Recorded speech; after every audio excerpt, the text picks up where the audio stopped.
निर्माण आईएएस के YouTube channel पर मैं नवीन प्रताप तंवर आप सभी का स्वागत करता हूं। तो आइए शुरू करते हैं आज के हमारे करंट अफेयर पर आधारित एमसीक्यूज़। आज का हमारा पहला प्रश्न है, निम्नलिखित कथनों पर विचार करें। पहला, अंतर्राष्ट्रीय हाइड्रोग्राफिक संगठन अर्थात इंटरनेशनल हाइड्रोग्राफिक ऑर्गेनाइजेशन का मुख्य उद्देश्य यह सुनिश्चित करना है कि विश्व में समुद्रों, सागरों एवं नौगम्य जल का उचित तरीके से सर्वेक्षण किया जाए। दूसरा, आईएचओ को संयुक्त राष्ट्र संघ में पर्यवेक्षक का दर्जा प्राप्त है। तीसरा, प्रतिवर्ष 22 जून के दिन विश्व हाइड्रोग्राफी दिवस मनाया जाता है। अब आपको बताना इन तीनों कथनों में से कौन सा कथन सही है और ए, बी, सी या डी सही उत्तर क्या होगा।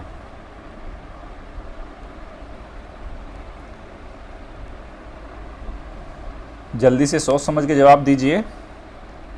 और इस प्रश्न का सही उत्तर है ऑप्शन बी, मतलब पहला स्टेटमेंट सही है, दूसरा स्टेटमेंट सही है, लेकिन जो तीसरा स्टेटमेंट है वो रॉन्ग है, क्योंकि जो प्रति वर्ष 22 जून के दिन नहीं बल्कि 21 जून के दिन जो विश्व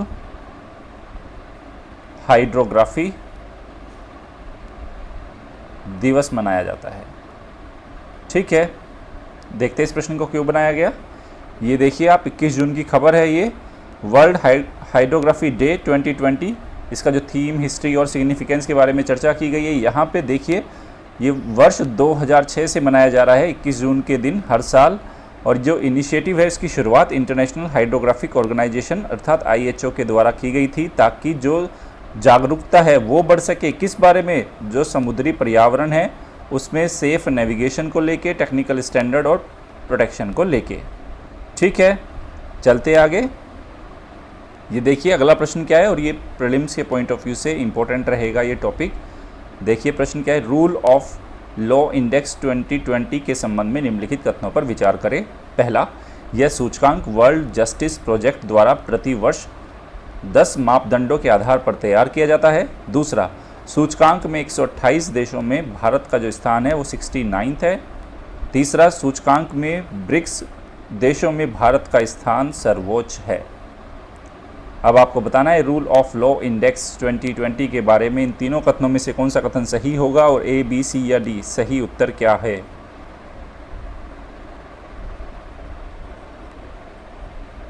क्या होगा सही उत्तर? और इस प्रश्न का सही उत्तर है ऑप्शन ए। ऑप्शन ए का मतलब क्या हुआ कि जो सेकंड स्टेटमेंट सही है, फर्स्ट स्टेटमेंट रॉन्ग है, क्योंकि ये वर्ल्ड जस्टिस प्रोजेक्ट द्वारा तो जारी किया जाता है, तैयार किया जाता है, लेकिन 10 मापदंड नहीं है, इसके 8 मानदंडों के आधार पर तैयार किया जाता है। तीसरा स्टेटमेंट जो क्या है, ब्रिक्स देशों में भारत का स्थान सर्वोच्च नहीं है, क्योंकि ये स्टेटमेंट रॉन्ग है। क्या इंडिया की रैंकिंग है ब्रिक्स कंट्रीज़ में, आगे आने वाली स्लाइड्स पे चर्चा करेंगे। चलते आगे। ये देखिए क्यों बनाया गया इस प्रश्न को।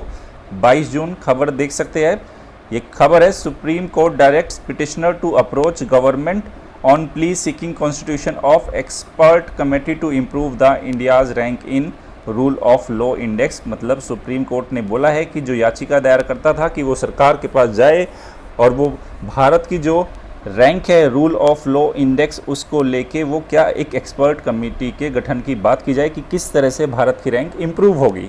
ठीक है, देखते हैं पूरी खबर है क्या। ये देख सकते हैं खबर है, ये supreme court on Thursday directed the petitioner to make a representation before the government, की सरकार के सामने दरअसल क्या है, जो भारत की रैंक है रूल ऑफ लॉ इंडेक्स में, उसमें भारत की जो रैंक आप देख सकते हैं अभी हाल ही में जारी किया गया था 2020 का भी, इंडिया की रैंक इम्प्रूव नहीं हो रही। उसको कैसे बेहतर किया जाए, रूल ऑफ इंडेक्स में भारत की रैंक को कैसे ऊपर लेके आया जाए, उस पर एक याचिका दायर की गई थी सुप्रीम कोर्ट के सामने। ठीक है, जो बेंच थी जिसने उसको हियरिंग की वो थी जो हमारे चीफ जस्टिस है अरविंद बोबड़े जी, दिनेश महेश्वरी जी और जस्टिस AS बोपन्ना। ठीक है, उन्होंने इस पिटीशन को इसको सुनवाई करी, उसके बाद इस पर उन्होंने बोला, क्या बोला वो सारी की सारी मैं नेक्स्ट स्लाइड में आपको बताता हूँ क्या ये रिपोर्ट है, कैसे तैयार की जाती है। बस यहाँ पे इस स्लाइड में जो एक इन्फॉर्मेशन है जो आपको नेक्स्ट स्लाइड में नहीं मिलेगी वो मैं बता देता हूँ। इसमें 2011 से लेके जो इंडिया की रैंक दिखाई गई है, 2011 में 66 थी, 12 में 67, 13 में 66, 68 हुई, फिर 59 थी, 15 में फिर 66 हुई, फिर 66, फिर 66, और इस बार 19 में 66 थी और इस बार फिर नीचे गिर के कितनी आ गई, 69 हुई है। ठीक है, ये रूल ऑफ लॉ इंडेक्स होता क्या है, किन आधारों पे जारी किया जाता है, ब्रिक्स कंट्रीज़ में इंडिया की रैंक क्या है, और ये रूल ऑफ लॉ से मतलब क्या है, इनको नेक्स्ट स्लाइड में देखते हैं स्टूडेंट्स आपके साथ। ये देखिए इसमें लिखा है रूल ऑफ लॉ इंडेक्स। तो हाल ही में उच्चतम न्यायालय में एक याचिका दायर की गई थी जिसमें मांग की गई थी याचिकाकर्ता द्वारा, और याचिकाकर्ता का नाम क्या है मैं आपको दिखा देता हूँ इस वाली स्लाइड पे, देख सकते हैं एडवोकेट अश्वनी कुमार उपाध्याय, इन्होंने वो याचिका दायर की थी सुप्रीम कोर्ट में। चलते फिर से वापस नेक्स्ट स्लाइड पे। तो इसमें मांग की गई थी कि न्यायालय रूल ऑफ लॉ इंडेक्स में भारत की स्थिति को सुधारने हेतु केंद्र सरकार को एक विशेषज्ञ कमेटी के गठन करने का निर्देश दे, ये उन्होंने याचिका दायर की थी। अब ये जान लेते हैं कि इसको जारी कौन करता है, वर्ल्ड जस्टिस प्रोजेक्ट जारी करता है। इस टाइप के क्वेश्चन आने के बहुत ज़्यादा चांसेस है प्रीलिम्स में, ध्यान रखना। प्रत्येक साल जारी की जाती है और 128 कंट्रीज़ को इसमें शामिल किया गया है, जिसमें से इंडिया की रैंक कितनी है, 69, मतलब आउट ऑफ 128 इंडिया की रैंक है 69। ठीक है, अब ये 8 मापदंडों के आधार पर देशों को रैंकिंग देता है। वो है सरकारी शक्तियों का दबाव, भ्रष्टाचार पे अंकुश, शासकीय खुलापन, मौलिक अधिकार, व्यवस्था एवं सुरक्षा, नियमों का प्रवर्तन है ये, फिर सिविल न्याय, फिर है आपराधिक न्याय। तो ये तो 8 आधार हो गए स्टूडेंट्स। अब हम बात करते हैं कि वर्ल्ड में फर्स्ट रैंक टॉप 3 कंट्री कौन कौन सी है इसमें इंडेक्स में। जो फर्स्ट रैंक पे है वो है डेनमार्क, ये लिख लेना आप। सेकंड है नॉर्वे, और जो थर्ड है वो है फिनलैंड। ये बात हुई। ठीक है, अगर बात की जाए बिल्कुल लास्ट में किसकी रैंक है, 128, वो है वेनेजुएला। ये बात हो गई हमारी। ओके, अब बात करते हैं ब्रिक्स कंट्रीज़ की, क्योंकि जो थर्ड स्टेटमेंट था मैंने बोला था ब्रिक्स कंट्रीज़ में इंडिया की रैंक बेस्ट है। तो ब्रिक्स में बात करते हैं ब्राज़ील की, तो ब्राज़ील की रैंक है 67। ठीक है, चाइना की अगर बात करें 88 है, रशिया की अगर बात करें इसमें हम वो 94 है, और साउथ अफ्रीका की अगर बात करें तो वो 45 है। तो आप देख सकते हैं साउथ अफ्रीका भी भारत से बेहतर स्थिति में है और ब्राज़ील भी बेहतर स्थिति में इंडिया से है। ओके, अब जो ये इंडेक्स है स्टूडेंट्स, देखो रूल ऑफ लॉ, ठीक है, इसने बोला कि रूल ऑफ लॉ का निर्धारण कैसे किया जाए। तो उसने बोला कि इसमें 4 जो यूनिवर्सल प्रिंसिपल्स है रूल ऑफ लॉ के, सार्वभौमिक जो सिद्धांत है रूल ऑफ लॉ के, जो पहला सिद्धांत इसने बताया वो बोला अकाउंटेबिलिटी, अर्थात जवाबदेहिता। अकाउंटेबिलिटी देखो प्रीलिम्स में आ सकता है कि विधि के शासन की स्थापना से संबंधित निम्नलिखित किन आधारों पर उसकी स्थापना की जा सकती है। यहाँ हम ये मानेंगे कि विधि का शासन है तो उसमें जवाबदेहिता उसका एक आधार रहेगा, एक यूनिवर्सल प्रिंसिपल है, ये ध्यान रखेंगे। तो इसका मतलब क्या है अकाउंटेबिलिटी, इसका मतलब ये है कि चाहे वो सरकारी हो, चाहे वो निजी एजेंट हो, या जो भी कार्य जो करता है वो कानून के अधीन जवाबदेह है, कोई भी कानून से ऊपर नहीं है। तो ये बात हुई अकाउंटेबिलिटी की। दूसरी अगर बात करें, इसने बोला जस्ट लॉ।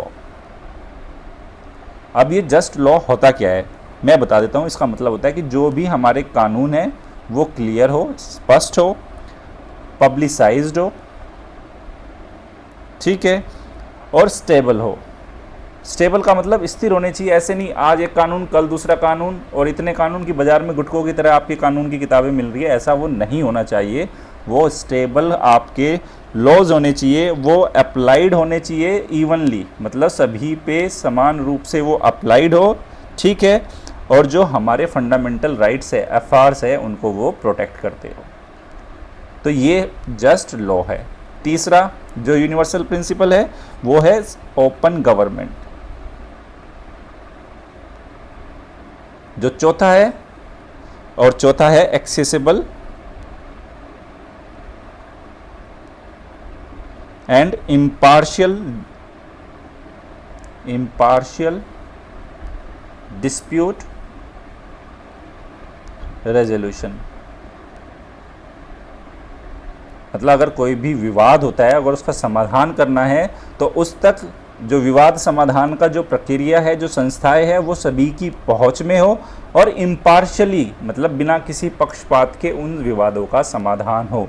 तो आप इन चारों यूनिवर्सल प्रिंसिपल्स को याद रखेंगे, 8 मानदंडों को याद रखेंगे, ब्रिक्स कंट्रीज़ में इंडिया की रैंकिंग याद रखेंगे, किसने ये जारी किया वो याद रखेंगे, टॉप 3 याद रखेंगे और इंडिया की रैंक याद रखेंगे। चले अब आगे। ये देखिए प्रश्न है 21 जून की तारीख को, जो मतलब कल थी 21 जून, सूर्य पहला ए है उत्तरी ध्रुवीय वृत्त पर क्षितिज से नीचे नहीं डूबता, दूसरा बी है दक्षिणी ध्रुवीय वृत्त पर क्षितिज से नीचे नहीं डूबता, सी है माध्याह्न में भूमध्य रेखा पर ऊर्ध्वाधर रूप से व्योमस्त चमकता है और मकर रेखा पर ऊर्ध्वाधर रूप से व्योमस्त चमकता है। आप बताइए 21 जून के तारीख को सूर्य की पोजीशन के बारे में ए, बी, सी या डी सही उत्तर क्या है? और इस प्रश्न का सही उत्तर है ऑप्शन ए, मतलब ये उत्तरी ध्रुवीय व्रत पर क्षितिज से नीचे नहीं डूबता। और ये एनसीईआरटीज़ में आप एटलस में उठाओगे तो बिल्कुल साफ साफ पहले 2-3 पेज में आपको एटलस में ये नज़र आ जाएगी।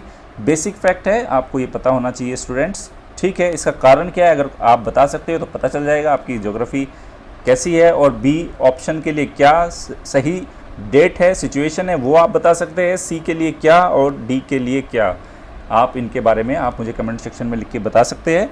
आगे चले अब ये देखिए अगला प्रश्न है योग के संबंध में निम्नलिखित कथनों पर विचार करें। क्योंकि आप जानते हैं 21 जून को इंटरनेशनल योगा डे था, जो कल 21 जून थी हमारी, 6ठा अंतर्राष्ट्रीय योग दिवस मनाया गया था। अब यहाँ पे देखिए मैंने प्रश्न क्या बनाया इस पर कि योग का मूल मतलब जो उसकी रूट्स है ऋग्वेद के स्तोत्र गानों में मिलती है। दूसरा, ऋग्वेद में योग दर्शन पर एक विस्तृत विवेचना है। तीसरा है ये हिंदू धर्म के योग स्कूलों के विचारों का व्यवस्थित जो संग्रह है वो पतंजलि के योग सूत्रों में पाया जाता है। ठीक है, अब आप बताइए कि ए, बी, सी या डी सही उत्तर क्या होगा? क्या सही उत्तर है इस प्रश्न का?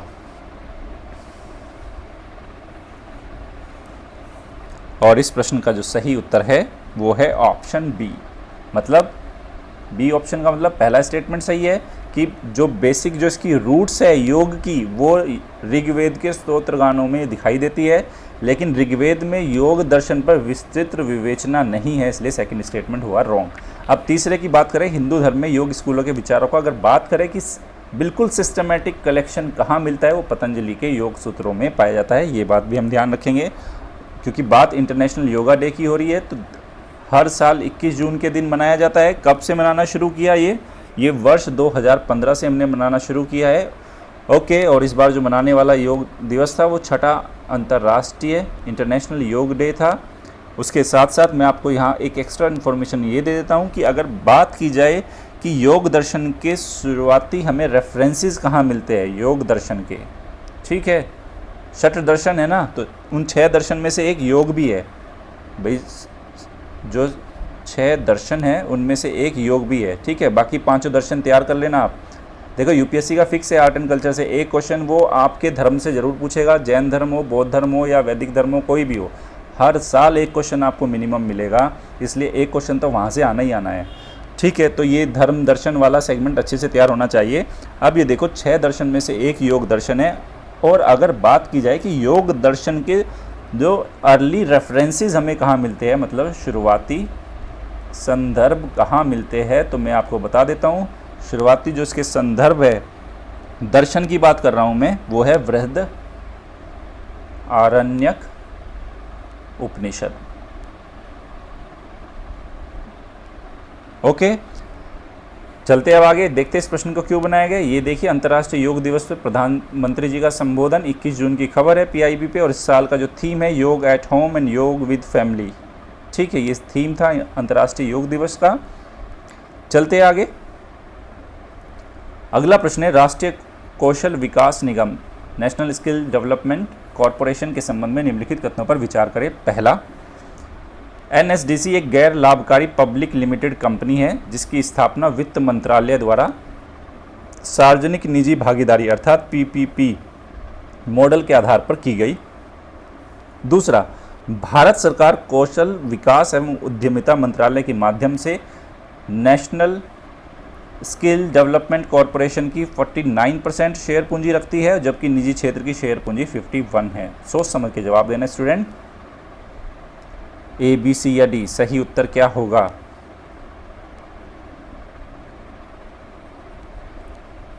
और इस प्रश्न का सही उत्तर है ऑप्शन सी। ऑप्शन सी का मतलब पहला स्टेटमेंट बिल्कुल सही है। ये एक non profit public limited company है, जो स्थापना है, याद रखना, वो वित्त मंत्रालय द्वारा पीपीपी मॉडल के आधार पर की गई, ठीक है। लेकिन जो इसमें शेयर होल्डिंग है तो वो भारत सरकार कौन से मंत्रालय के जरिए उसको होल्ड करती है? कौशल विकास और उद्यमिता मंत्रालय के माध्यम से, जिसमें सरकारी जो शेयर पूंजी है 49% है और निजी क्षेत्र की जो पूंजी है 51% है। अब ये एनएसडीसी की स्थापना कब हुई, मैं आपको बता देता हूँ। स्थापना 31 जुलाई 2008 में हुई थी, ठीक है। किसके तहत? कंपनी अधिनियम 1956 के तहत। ओके, ये बात ध्यान रखेंगे। अब देखते हैं प्रश्न क्यों बनाया गया राष्ट्रीय कौशल विकास निगम पे। ये देखिए, ये 20 जून की खबर है। कौशल विकास और उद्यमिता मंत्रालय स्किल इंडिया मिशन, ठीक है। तो जब भी बात स्किल इंडिया मिशन की करेंगे हम, तो नेशनल स्किल डेवलपमेंट कॉरपोरेशन का जिक्र बहुत ज़्यादा महत्वपूर्ण हो जाता है स्टूडेंट। और ये हमारा इस साल कौशल विकास और उद्यमिता मंत्रालय बहुत इंपॉर्टेंट रहेगा प्रीलिम्स के लिए। ओके, इसको अच्छे से तैयार करना। 2-3 साल से क्वेश्चन आ रहे हैं इस मंत्रालय से। इसकी बहुत सारी इनिशिएटिव, स्कीम्स क्या है, कैसे काम करता है, स्ट्रक्चर कैसे है। ओके, ये सारी चीज़ें हमें ध्यान रखनी है। अब आगे चलते हैं। ये प्रश्न देखिए, गोल्डन लंगूर के संबंध में निम्नलिखित कथनों पर विचार करें। पहला, यह भौगोलिक रूप से केवल भारत में सदाबहार और उष्णकटिबंधीय पतझड़ वनों में मिलते हैं। दूसरा, IUCN की रेड डेटा लिस्ट में इन्हें क्रिटिकल एंडेंजर्ड की श्रेणी में तथा साइट्स की अपेंडिक्स फर्स्ट में रखा गया है। तीसरा है, चक्रशिला भारत का प्रथम वन्य जीव अभ्यारण्य है, वाइल्ड लाइफ सेंचुरी है, जहां गोल्डन लंगूर प्राथमिक प्रजातियों अर्थात प्राइमरी स्पीसीज के रूप में पाए जाते हैं। अब आप बताइए गोल्डन लंगूर्स के बारे में तीनों कथनों में से कौन सा कथन सही होगा और ए, बी, सी या डी क्या सही उत्तर है?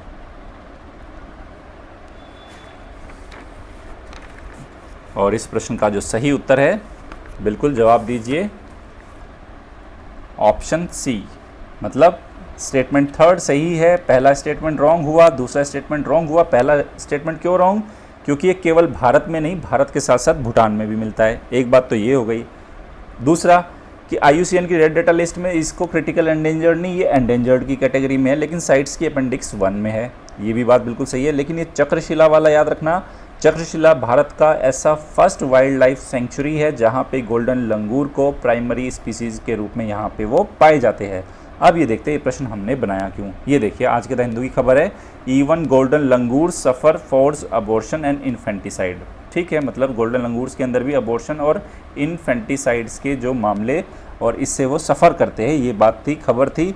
तो यहाँ पे हमारे लिए महत्वपूर्ण है कि जो गोल्डन लंगूर है, पहली बात तो इनको हैबिटेट जो लॉस है, हैबिटेट आवास जो क्षरण हुआ है इनका, उसके चलते इनको खतरे का सामना करना पड़ रहा है। दूसरा, IUCN की जो रेड डेटा लिस्ट है उसके अंदर इनको क्या है, एंडेंजर्ड की कैटेगरी में रखा गया है। मैं दिखा देता हूँ, ये देखिए IUCN की रेड डेटा लिस्ट है, एंडेंजर्ड की इनका स्टेटस है, इनको जीज गोल्डन लंगूर और ये इसका साइंटिफिक नेम है, ये ध्यान रखेंगे हम। उसके साथ साथ हम चक्रशिला की हमने बात की है, वाइल्ड लाइफ सेंचुरी है जो असम में, इसके 2 जिलों में इसका जो विस्तार है, एक कोकराझार और दूसरा धुबरी,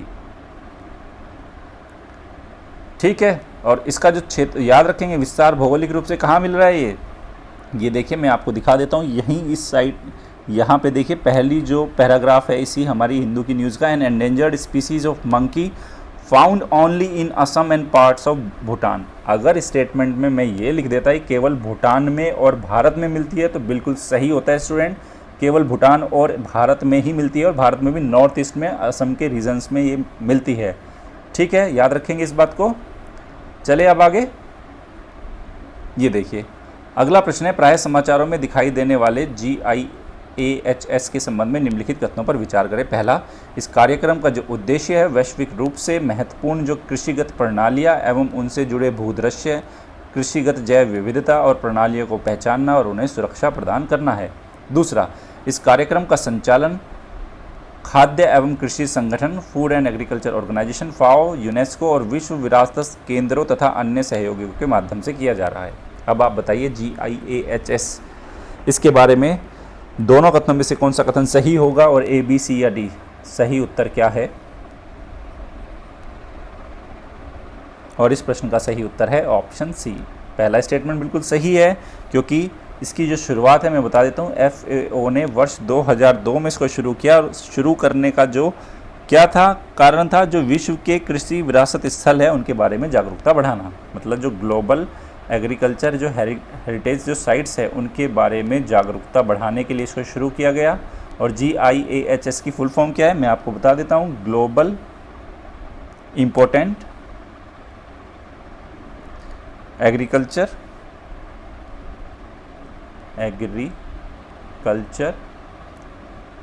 हेरिटेज सिस्टम। अब देखो आपका होमवर्क क्या है, आपको बताना है कि इंडिया में जो ग्लोबली इम्पोर्टेंट जो एग्रीकल्चर हेरिटेज सिस्टम्स है वो कौन कौन से है। इंडिया के ऐसी साइट्स के नाम आप मुझे कमेंट सेक्शन में लिख के बताओगे। ये आपका होमवर्क हुआ। चले आगे, ये देखिए अगला प्रश्न है, कोसी मेची नदी अंतर योजन परियोजना। देखो स्टूडेंट्स, अब मैं यहाँ बता देता हूँ, एग्ज़ाम हो रहा है आपका, अभी जो डेट आई है 4 अक्टूबर को आई है, ठीक है। एनवायरनमेंट एंड इकोलॉजी को आप जानते ही है कि कितना इंपॉर्टेंट सेगमेंट है। आपके 15 एवरेज क्वेश्चन आने ही आने हैं यहाँ से, उससे ज़्यादा भी आ सकते हैं, ठीक है। लेकिन पिछले कुछ सालों का ट्रेंड देखा जाए तो 10 से 15 क्वेश्चन तो मिनिमम आ रहे हैं यहाँ से, और उसमें जो करंट सेगमेंट से लगभग 50% क्वेश्चन आ रहे हैं। तो मैं आपको बता देता हूँ कि आने वाले 4 अक्टूबर तक, ठीक है, मैं आपको कम से कम 150 से ज़्यादा जो करंट अफेयर में ऐसे एनवायरनमेंट इकोलॉजी के कंसेप्ट है जो चर्चा में आए हैं वो लगातार मैं आपके सामने लाता रहूँगा। पिछले 2 सालों में, मतलब 1 जनवरी से अगर मैं बात करूँ, 1 जनवरी 2019 से लेके 4 अक्टूबर 2020 तक जितने भी इम्पोर्टेंट एनवायरनमेंट इकोलॉजी के जो चर्चा में आने वाले न्यूज़ है, कंसेप्ट्स है, वो लगातार MCQ के फॉर्म में आपके सामने आते रहिए। इसलिए बिल्कुल निश्चिंत रहना, अच्छे से पढ़ते रहो बस, ठीक है। अब ये प्रश्न देखो, कोसी मेची नदी अंतर योजन परियोजना, मतलब कोसी मेची इंटरलिंकिंग जो प्रोजेक्ट के संबंध में निम्नलिखित कथनों पर विचार करें। पहला, यह मध्य प्रदेश के केन बेतवा परियोजना के बाद देश की दूसरी बड़ी नदी जोड़ो परियोजना है। सेकंड, यह एक ग्रीन परियोजना है, हरित परियोजना है। अब आप बताइए कि कोसी मेची नदी अंतर योजन परियोजना के बारे में इन दोनों कथनों में से कौन सा कथन सही है, और A, B, C या D? सही उत्तर क्या है? क्या होगा सही उत्तर इस प्रश्न का? और इस प्रश्न का सही उत्तर है ऑप्शन सी। मतलब पहला स्टेटमेंट बिल्कुल सही है, ये केन बेतवा परियोजना के बाद दूसरी बड़ी नदी जोड़ो परियोजना है, और ये ग्रीन प्रोजेक्ट है। बात जब की जाती है कि ग्रीन प्रोजेक्ट, तो इसका मतलब क्या है? इसका मतलब ये है कि इस परियोजना में कोई भी जनसंख्या विस्थापित नहीं हुई है और वन भूमि का अधिग्रहण भी नहीं हुआ। तो जनसंख्या पॉपुलेशन डिस्प्लेसमेंट नहीं हुआ, और दूसरा यहाँ पे वनों की कटाई नहीं की गई या वन भूमि का अधिग्रहण नहीं हुआ। बस आपका एक होमवर्क मैं दे रहा हूँ, आप मुझे बताना कि मेची नदी किसकी सहायक नदी है। मेची किसकी सहायक नदी है, ये आप मुझे कमेंट सेक्शन में लिख के बताना।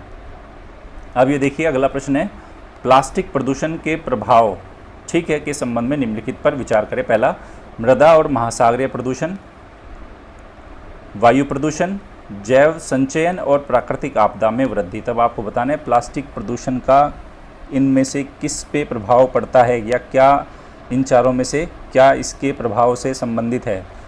अब आप बताइए A, B, C या D, क्या सही उत्तर है?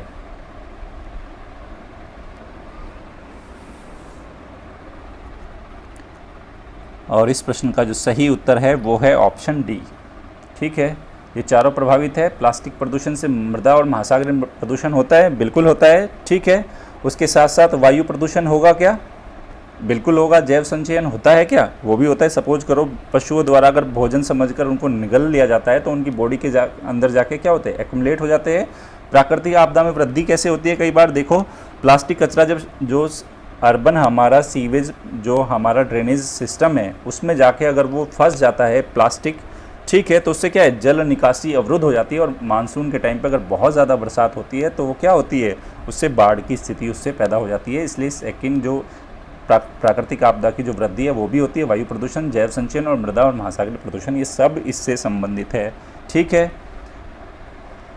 चले अब आगे। और इस साल मैंने बोला है प्लास्टिक पोल्यूशन पे क्वेश्चन आएगा, इस बात को तो आप ध्यान रखना। अब ये देखिए अगला प्रश्न, सिंगल यूज प्लास्टिक के संबंध में निम्नलिखित कथनों पर विचार करें। पहला, इनका कार्बन फुटप्रिंट अत्यंत कम होता है परंतु ये जल गहन होते हैं। सेकंड, इसमें ऐसी वस्तुएं शामिल होती है जिनका पुनर्नवीनीकरण या निस्तारण किए जाने से पूर्व केवल एक बार उपयोग किया जाता है। अब आप बताइए सिंगल यूज प्लास्टिक के बारे में ए, बी, सी या डी, सही उत्तर क्या है?